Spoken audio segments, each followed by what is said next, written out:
Auburn knocking on the door there at 5 and 6 respectively. It's time for Key and Paul. We got Keyshawn in his SC garb. Paul, not a good week for you to be wearing your Tennessee stuff with everything that's been going on at your school. So good that you're in a suit and tie. All right, Keyshawn, start with you. Any issue with what you saw there in last night's college football playoff rankings? No, I really didn't, especially the top four. I look at it and I say those guys all deserve to be there, especially what Miami did. I don't care about the 1, 2, 3, and 4, but they are in the top four, what they went out and did to an overrated Notre Dame team. Even though Notre Dame team pounded my USC Trojans, I still didn't believe that they had what it would take to go to the national championship and play in the Final Four. When you get to the bottom half of it, I don't necessarily like USC being at 11. I thought that they probably should have been in the top 10. I'm not happy or satisfied with Penn State coming off a victory against a Rutgers team with 2 losses and still being in the top 10. So overall, I guess I don't have any complaints with the top 4. Yeah, David, the most interesting thing I found was Wisconsin and Auburn at 5 and 6. Wisconsin's really in a very good position if it wins out. Now, that would mean a win against Michigan this weekend, maybe against Ohio State a little bit later on. So in Auburn, it doesn't matter where Auburn is. If Auburn beats Alabama next week, they're the number 1 team in the country. They have 2 wins over number 1 teams. They would get Georgia again, which would be in the top 6 or 7 at that point. That's enough to get them in. As far as the top 4, I agree with Keyshawn. It doesn't matter. I don't agree with the order. Clemson a little bit too high, Oklahoma a little bit too low, Miami where they should be. But it works itself out. It will work itself out in the next 2 weeks. And that's the beauty of it. Hey, Keyshawn, give me the one team that's in that top 4 right now that you don't think will be there come January. I probably would think it would be Clemson.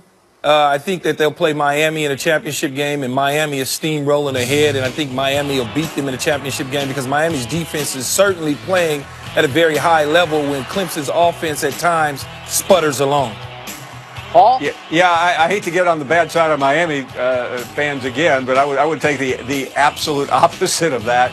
I think in spite of Clemson with a really embarrassing loss at Syracuse, they're close to playing at the highest level of any team in the country. The school I'm really concerned about is Alabama.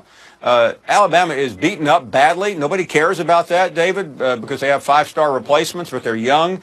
And they head to Auburn next weekend, and all they need to do is remember 4 years ago they were in a similar position, and they lost in the most unbelievable ending of a college football game I've ever seen, the famous kick 6. The kick 6. I'm sure we'll see that coming up next week a few times. This might happen. Key and Paul with us, giving us their thoughts as we march towards this playoff, which is going to happen one way or another. Saturday, it's Miami again, undefeated. The Canes look to keep their college football playoff hopes alive. They're hosting Virginia. Miami 2 wins away from getting to that ACC championship game undefeated. It goes Saturday at noon on ABC, also streaming live on the ESPN app.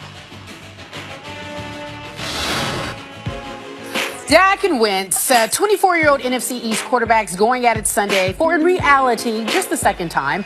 They played Week 17 last year, but Dallas rested its starters and Dak was pulled early. So we're going to show you the one true encounter they had. It was a doozy. I remember this game, October 30th, 2016. Carson Wentz finds Jordan Matthews for a 5-yard touchdown.